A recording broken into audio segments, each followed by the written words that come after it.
Morenya kora mugajuang en thuolo machielo makao thuoli mar wake chendo ni maratil en sachiel mamidhiambo tarik 17 dwe mar 7 2022 odong' mana ndalo 22 kende nyakora mugajuang to piny Kenya dhi yiero maduong' ma dwe mar 8 ka en chieng' Jumapil kamae en chenro maratil kendo no wasingo wuothe counties makaluo duto kawuono wantiere county ma Homa Bay nyakora mugajuang mano bang'e county ma Kisumu county ma Migori kachiel kod county no ma Siaya kawuono ratilo go tache county ma Homa Bay kama bende wadi dwaro ng'ije pat jopiny kaluwogi itelo mose bedo e dwechego kata mana higni go mose kalo ka bende kore nyami wapachi bende ka gitelo no bende geto nyato bende ka koro yiero osudo machiegni wadhi achiel kachiel nyaka county ma Homa Bay nyakora mugajuang wawinjie gino bende koro ikruok mose kete makare ka bende kanyo jafwambo Weche osego tache makare kendo osekore mar kelo nwa chendo ni mar ratil twak makare bende dhi bage county no ma Homa Bay Weche kiwinjo wanyiswa ni to ikruok mane miseketo kendo wach mane madhi mbele county ma Homa Bay.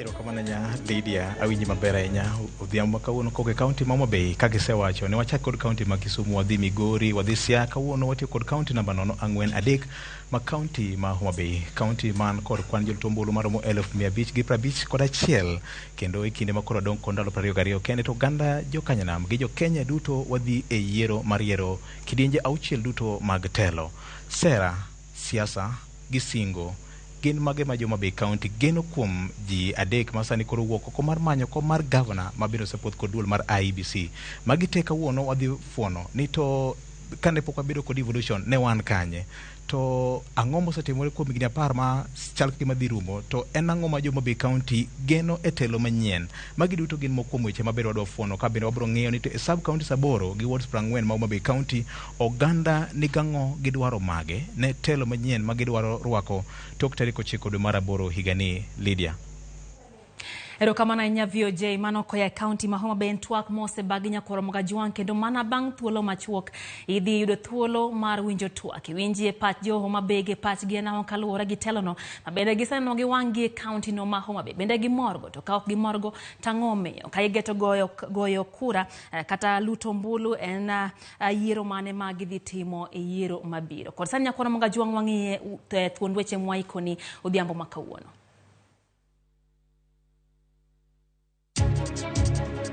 Jopiny county ma Homa Bay rito kod liyo twak makende maratil makawuono donjo e county no.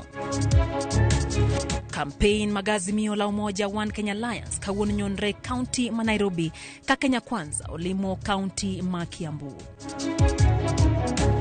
One major obstacle and which will bring a lot of anxiety in the CBA negotiations in this country is the constitutional commission called the Salaries and Remuneration Commission. Riwruok jopuonj mar Kupeto se oduol machano sara mag jotij piny owacho kuom rem chopo kare winjruok e wi chudo mag jopuonj.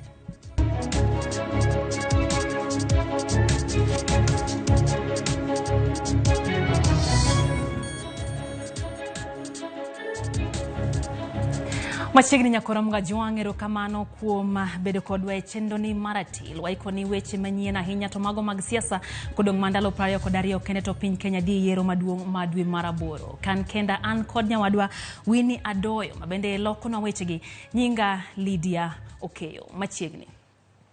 Kweth mar Kenya Kwanza kawuono notero ote mar serombule county ma Kiambu gwenge mag Juja, Gachororo kod Thika kama ne gichayo bad migawo mar arita kwe kod ten tudruok manyasa ne motel ne kod jomusheru magiwacho ni tiyo kod obila kanyakla gi chife riembo ledhi mag siasa ne riwruok mar azimio la umoja One Kenya Alliance. Ruto singo bero sekta mar obila kendo orango ngima oganda makoro chumi pek ne gimokalo.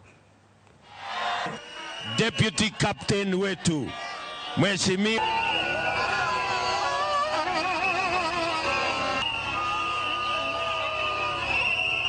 ya kutoa pesa ya kuinua biashara yenu.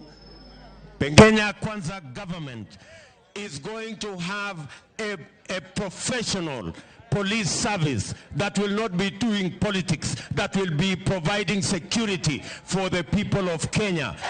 Ili watusaidie kuweka usalama ndio tuweze kuzalisha uchumi. tunabadilisha terms of service na mishahara ya polisi wetu wa taifa letu la Kenya. Saa hii wametafuta machief ambaye ni public officials, ndio wanatafuta agents ya Raila Odinga. Hiyo hapana kazi ya chief. Wewe Raila Odinga, tafuta watu yako wakutafutie maagent. Hapana tupia machief kwenda kutafutia wewe maagent. Kororo tutatengeneza. Hapa tutaweka maji kwa kila mtu, maji inafika nyumbani. Tutahakikisha kwamba hii soko yetu tunatengeneza hapa Kashororo iwe sawa sawa. Na tuweke mataa mzuri hapa Kashororo.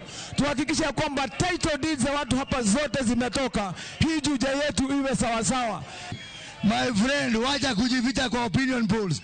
Hiyo opinion polls wanapigia watu simu, wanauliza yule mtu amesimama ambaye ni mzee sana ni nani. Ukisema Raila wanasema hiyo ndio maarufu. Esechego mabende kroliet mar siasa chwakore riwruogno mar Kenya Kwanza nyakora moga juang wangi mago bene dhi mbele riwruogno mar Azimio la Umoja One Kenya kama jalar kom jatend piny Kenya e bore riwruok mar Azimio la Umoja One Kenya Alliance Raila Odinga odhi nyime gi lombo jodak ma kaunti ma Nairobi ogone ombulu ka en kod lek mar kao kar Uhuru Kenyatta bende sani koro ikore mar wuok e apis. Raila obedo gi romo mag siasa gwenge ma Lang'ata, Kibra, Ruaraka, Mathare e kind kuonde mamoko. Ne ogeno matieko hebure Nairobi odiochieng' makawuono. Tuchague Raila Amolo Odinga awe rais wa tano, mzee mwenye utulivu, mzee mwenye utu, baba wa mipango ya maendeleo na baba wa kusawasisha Wakenya wote. Watu wote kuanzia nursery, primary, secondary, tertiary, chuo kikuu, university, hakuna kulipa karo tena. Tarehe 9 mwezi wa 8 ni wangapi wanasema watampigia Raila na Martha Karua? Haya, huyu baba mwenye mnamuona hapa, huyu baba atawaletea free secondary education, baba ataleta free university education. Kazi mtaani itakuwa ikiendelea. Tunaomba kila mtu apigie Raila Amolo Odinga. Nyakora mokabodo akete mana kanye wechego mag yiero kata wechego mag siasa riwruoge ma kedo ne ratiro mar oganda e pacho ka osiro chung' maduol mochung' ne yiero IBC eneno ni duond buche ochopo dwachi kokalo e listi mar joma gichano gwelo. Jafwambo marwa Judith Omondi olosonwa wachni e yo machal kod ma. Riwruoge makedo ne ratiro mag oganda e pacho kae okoni moko kuom duond buche e pacho ka osebedo ka sayo tich mar duol mochung' ne yiero ka chutho to kata gin timo tich malero tamogi. Ma kuma oting'o chiwo listi makare mag joma gichano gwelo e kombe mopogore opogore. Political parties cannot assume a moral ground to criticize IBC when they cannot be committed to following basic provisions of the law. There is no ambiguity in the law as regards the development of the party lists. The criteria must be very clear. The constitution is very clear in terms of the definition of who is a youth. So if you get someone who is 35 years old being on that party list to represent the youth, so it means basically after the elections, that person will no longer be a youth. Bende gikwayo duol mochung' ne yiero mondo keta yanga listi mag jogo ombulu mondo jokenya obed kod adiera. Nataka tume ya uchaguzi iweke hadharani ripoti ya KPMG ambayo imeweza kupika msasa. Gidwaro mondo piny owacho ochiw kum ne jotich mag IBC kod keth mar wilo kuonde ma jokenya goyo ombulu ataro mar chik. Tutaenda kwa uchaguzi kama kesi hii wananchi hawajui wale ambao walifanya maovu haya kama wameweza kupewa adhabu imefikia wapi, bado wana mizizi kule IBC ama hawana, na ni mambo gani tu wananchi wataweza kutoridhishwa nayo ikiwa hii kesi hatuwezi pata ukweli ambao imefikia wapi. Judith Omondi, Ramogi TV. Kamachielo nyakoro mga juang jodolo makopero kwa josiasa mathurka mondo obed mabor gi akweda mag dhoudi ahinya to singa bende koro piny Kenya ochimo yiero maduong' madwe maraboro. Jodolo go ma oloso Eldoret, jodolo go kwero josiasa bende thoro tiyo kod rawere ahinya to mago ma onge kod tije pacho ka enyayo tulo e rombego mag siasa. Jadolo Martin Kivuva mar din jokopere ose ahinya josiasa matiyo gi yore makoch rocho rombe mag jowetegi e kindene.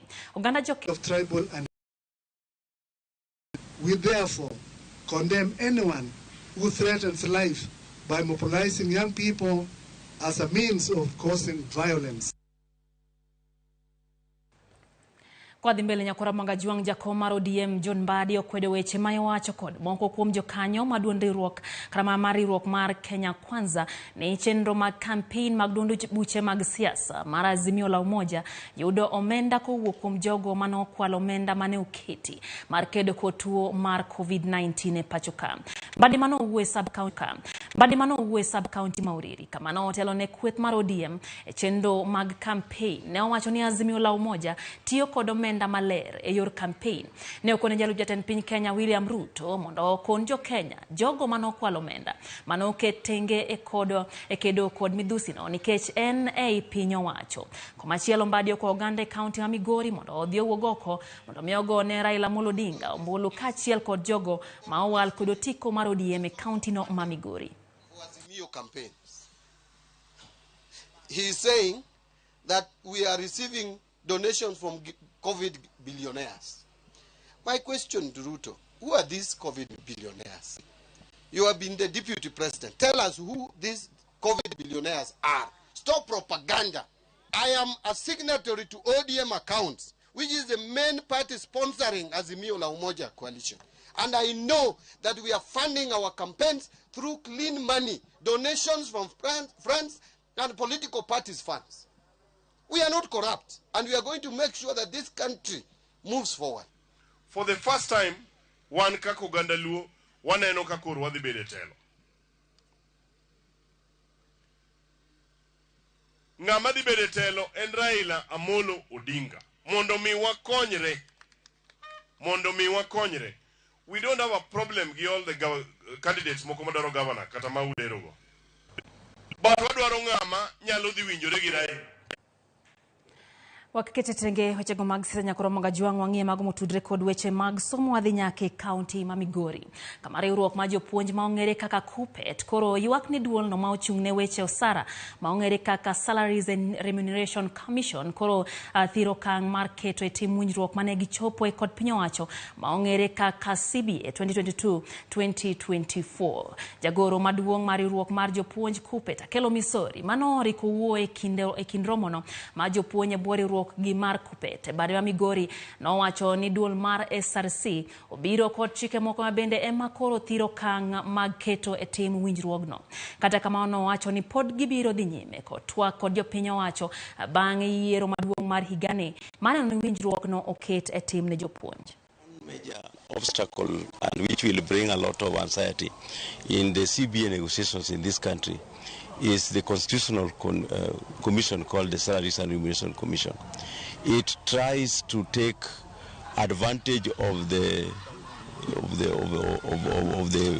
field, and because there is lack of employment in many of these traditional areas, to ensure that they really interfere with the process of negotiations.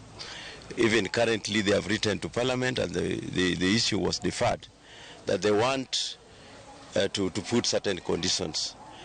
Those are the things which are a real hindrance. Presented a memorandum, and we have demanded in the memorandum a raft of incrementals, one being hardship allowance to some of the places which were supposed to be gazetted, then allowances based on risks at the place of work, the postgraduate allowance, and more importantly, the increment of between 30 to 70%.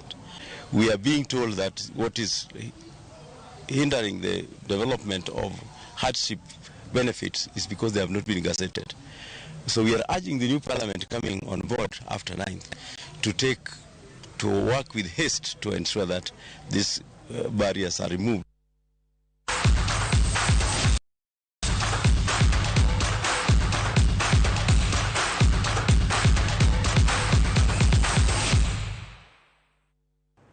Kwang'io mago motuche pa otuke nyakoro mga juang'e tuke madhi nyime Oregon e piny Amerika. Ja Kenya Ferdinand Omanyala norem mar yudo thuolo mar mole finals mag ng'we mita 100 bang' notieko namba 5 e ng'weno mabende notere mabang'e to final mare no logi ja Amerika mano kanyo Fred Kali. Nyaka sani piny Kenya oseyudo midila 2 e tukego. Jang'wech Helen Obiri kod Margaret Chelimo no oyudo midila mar silver kod bronze kaka luore no e ng'wech mar mita 5,000. Ma en higni 31 bang' piny Amerika ne bedo kod loch makama ka giloyo midila dute ng'wego chakre higa mar 1991 e tuke mano bag Tokyo, Japan.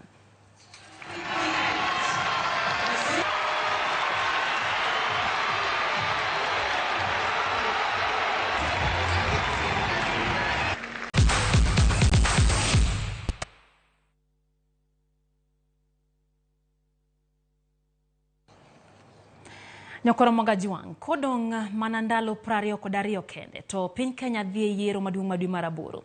Jolar kom Governor ma Homa Bay medo keto singo magibiro chopo ponegi yudo loche yiero ni. Ginang'o ma jolar kom Governor ma Homa Bay lieko timo to bende gidhi chopo kare singo machal kod mago. Jafomara George Batio ikonwa weche kendo opedhi ayanga e yo machal kod ma.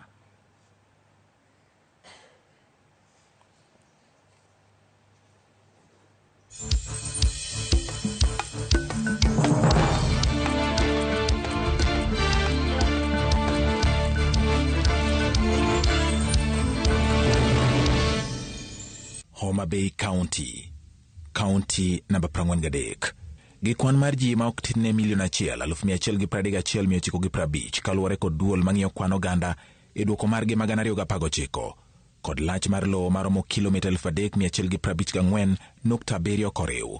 Homa Bay County ni kod nyadhi mar bedo gi mwandu mopogore opogore koting'o nam maduong' mar Lolwe, kuonde rito le mag bungu manyalo ywayo jolimbe, aore, gode to kod chula buora. Homa Bay County bende ni kod lowo mamiyo ma kotigodo makare to nyalo jiwo yuto mar jopiny kendo miyo oganda chiemo moromo. Kuom higni 10 mokalo, Homa Bay County osebedo e bwo telo mar Gavana Cyprian Awiti ma koro dong' mana gi kinde machuok to thuolo mare mar bedo apisi rumo. Gi kwan mag jogo ombulu maromo 551 gi 71 mawuok e wards 40 e kuonde chung' ute bura duto 8 moting'o karachuonyo mani kod jogo ombulu 94,181, Kasipul gi jogo ombulu 67,513, Kabondo Kasipul 59,910, Rangwe gi jogo ombulu 58,886, Homa Bay Town gi jogo ombulu 58,335, Suba North gi ji 60,674, Suba South gi jogo ombulu 54,838 kod Ndiwa mani kod kwan mamalo mag jogo ombulu magin 96,734. Ji adek osewuok oko ka gidwaro kom mani kod teku maduong'ie moloyo e kaunti ma Homa Bay. Kom Gavana. Jochungi gin Gladys Wanga mar ODM, Dr. Evans Kidero mochung' maonge duond bura mora mora kod Mark Rabudi ma ochung' kod UDA kapiem mapek nenore e kind Gladys Wanga kod Evans Kidero. Bang' yie ni adier nitiere me kaunti ma Homa Bay, jochung' ariyo go yango moko kuom chenro magin go ne jopiny. An gima duong' maneno kanyalo timo en kaka wanyalo ng'iyo ni nueng'o mane wanyalo nwang'o koa e lowo marwa mondo wagergo industries. Gimokwongo ma wadwa ni wadilgo en wach mar management mar county wa kaka luwore gi kaka pesa en mondo wadin bugni te mag mibadhi nikech ing'e ni wan gi pesa moromo lakini kok idil gi mibadhi jothuru wacho ni mae polo to ang'o bedo polo nade kok wadil gi mibadhi kata wa promise manang'o to ok wanyal bedo ok wanyal timo gigo. Mondo jo Homa Bay oyud thieth makare, jachung' kod otiko mar ODM Gladys Wanga lero ni obiro keto tekre eno ni yath obedo moromo e osiptende ma Homa Bay kaachiel kod gero kuonde thieth manyien bende. Weche mag thieth nyaka walosi kwa chako go osiptandwa mar referral hospital Homa Bay kae nyaka waket referral hospital ma en level 5 to en osiptal mar referral mar adieri tiende ni kidhi kanyo tinyalo yudo thieth te madwarore e osiptal kanyo. Machielo en weche mag remo. e osiptal. Sani wan gi blood bank lakini remo onge.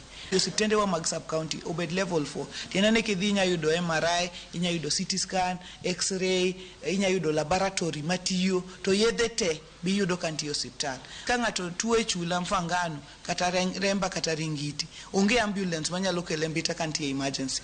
Nyaka wang'i weche mag ambulance, mag speedboat ambulance. Kidero to luwo ni kopogore gi yedhe, en gi chenro mar kelo masinde mag thieth mondo mi okony jo Homa Bay kik bed ni lawo thieth e counties ma libamba. Osiptandwa ma Homa Bay ok ber.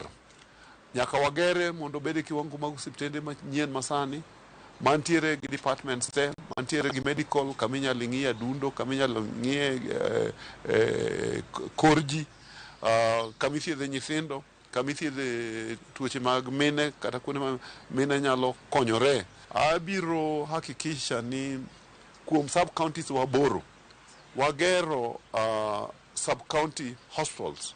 Osiptende nyaka bed gi yedhe nikech sani gionge yedhe.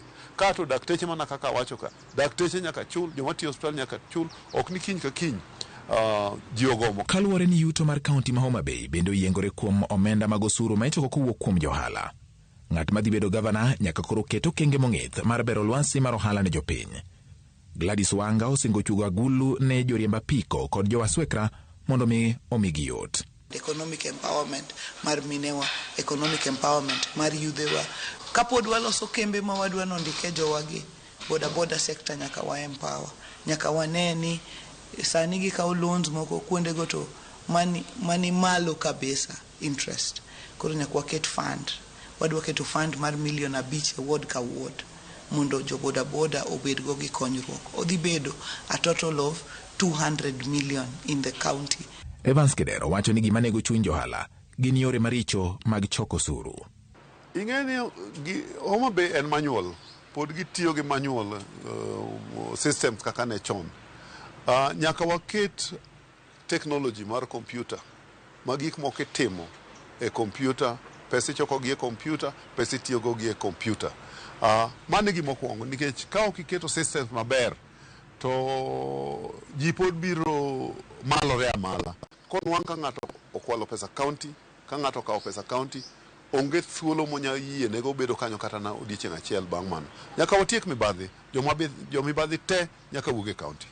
Gweng' mani kod chiemo moromo en gweng' momeo, to nikech oganda mathoth ma Homa Bay ngimagi kod yuto gi oyiengore pur, kendo pur en achiel kuom tije mag piny owacho mag gwenge. Jolar kom gavana lero chenro magin go. Nyaka wabed gi kigoto maize meal, nyaka watieki. Animal feed, nyaka watieki. Mano weche mag pur, nyaka walosi kendo nyaka warie. Wabro miyo jopur kodhi, wabro miyo gi fertilizer, nengo modok piny kendo nengo moyweyo, mondo wakacha maber makik wabed gi kech kata nikech kayowa. To chenro mage magin go ne oganda ma jo Homa Bay e weche mag pi gi somo. Sama wantie 21st century, okonego bed ni miyo chi osaparo kiny kodhi manyo pi. Owuotho kata kilomita 5 kata kilomita 6 kodhi manyo pi. To bende e taunde wagi e bombe ok nyal bedo ni ji bedo e utegi maonge pi. Pi to gineno gi wangi, lakini gionge pi kuom dweche 3, kuom dweche 4, kuom dweche 5, kuom dweche 6. Wadwaro ni mondo walos wach mar pi, mondo waneni onge miyo mawuotho moingo kilomita 1 kadhi manyo pi. Nyaka wabed gi gik miluongo ni ECD centers. ECD center nigi classrooms, ECD center nigi kama nyathi nyalo, chuma nyathi nyalo dhiye, child friendly toilet, kama nyathi nyalo ninde samoro ka dipo ni koro ol. Twang'eyo ni pi en ngima, to ni en gima otamogi ni bill mar go pi, mar stima mar go pi, ma en $1,010,000 kende, to otamogi chulo to county to nwang'o chiegni $900,000 dwe ka dwe. Wabro gero ECD classrooms 900, mwakete desks. Jopuonj mapuonje ECD osebedo katiyo mane contract. Wabro keto mondo ndiki permanent and pensionable mana kaka jotich moko matiyo ne county government. To nikech siasa en kwano, ka gima duong' ming'iyo en kaka jachung' nyalo lombo kwan mathoth mag jogo ombulu. Jalonye weche mag siasa Dan Kano Juang wacho ni siasa mag gwenge kod dhoudi kanyakla gi tich mar ng'ato e moko kuom gik madhi yango jaloch e kom mar gavana ma kaunti ma Homa Bay. Jakarachuonyo dhi bedo gi identity ariyo. An a jakarachuonyo, to an ja ODM. Koro kigolo ODM, to pod unya wuoyo ka jakarachuonyo. Koro jo karachuonyo gineno ka giwacho ni wan ka jo karachuonyo wanene kama. Wan ka jo suba wanene kama. Especially ka ji oseyie ni wan to koro karero ng'eny wadhi miyo jakom Raila Odinga. To koro modong' ka en to wan ka jo kanyamwa. Wan tang'o wayude sirkende ariyogi. Ojwang' bende yango kaka loch nyalo yudore. Kidero chalo ywech manyien. Ma weche mang'eny ma timore Homa Bay pok omiene ahinya. To wanga be wacho ni an ywech mong'e konde kaka iwacho ni. Asethathni gi minegi. Jogi te kelo gik ma unique. Ka ji ojok ni dwaro Homa Bay manyien. To samoro ginyalo neno ka Kidero kelo Homa Bay manyien. Ka ji ojok ni yawa nyawa ng'aya ni en part of our history. To kendo en part of history maber. Nikech nitie gik moko achiel ariyo mosetim. Kasto dhi oyudo running mate be mong'e siasa. Koro miyo aneno ka ji ariyogi nigi teko gi mbi. Kaka sani josiasa goyo kwano ka gilombo jopiny, e kaka jopiny bende nono singo magi ka giyango jachung' mani kod chenro mabeyo manyalo biro loko ngimagi. Ka duoko to biro yudore debe tarik 9 dwe mar 8. George Bati, Ramogi TV.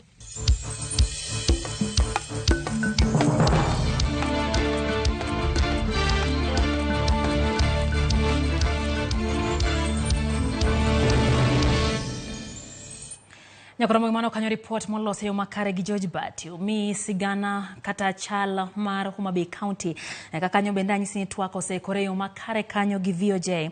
Aneno kanyo ka Junior ka wuok obila wacho ni gin kanyo gi Miamagi Lois kod Minalai giduto gikete mana ka ntiere ote mana machuok kapok wadhi Homa Bay County. Nyakoromo ga Jwang' Engineer Lazaro Kanyambok nyiso kanyo ne county marwa ma Homa Bay to ber ka jotelo te kar gi auchiel go giwache gima gisetimo higni gote weche thieth ma bende sano dwanyore kahinya e county kar osiptal madhi podho kaka yath e mahonge. Health providers kata jogo machiwo thieth bende ogomo MCAs to tiyo tij DM e county assembly ka bende jotelo modong' to oling mana thi kendo ok wach gimoro nikech gin products mag 6 piece. Mano kanyo Engineer Lazaro Kanyambok. Ka bende aneno kanyo Cropped Up to wacho ni anta wuoro gima jo Homa Bay dwa twake kaka development kaka maendeleo. Nyakoromo ga Jwang' ket mana wang'i mana kaka VOJ osewacho. County ma Homa Bay ne kod kanyo wards 40 kaachiel gi kuonde chung' od bura 8. Twak oseikore mana kaka VOJ nyisowa. VOJ nyisowa ni krok mane miseketo kata ka en sana bende koro winjo awei mondo chak go twak makama. Ero kama nanya Lydia kendo kumia thuolo. Ero kama nanya ne George Bati kuom report makamano matemo menyo kit siasa masani koro chuchi ng'ahinya kom mar governor e county mano ma Homa Bay ka kako wacho kanyo kwano ganda malawo na milion 1 gidire kanyo.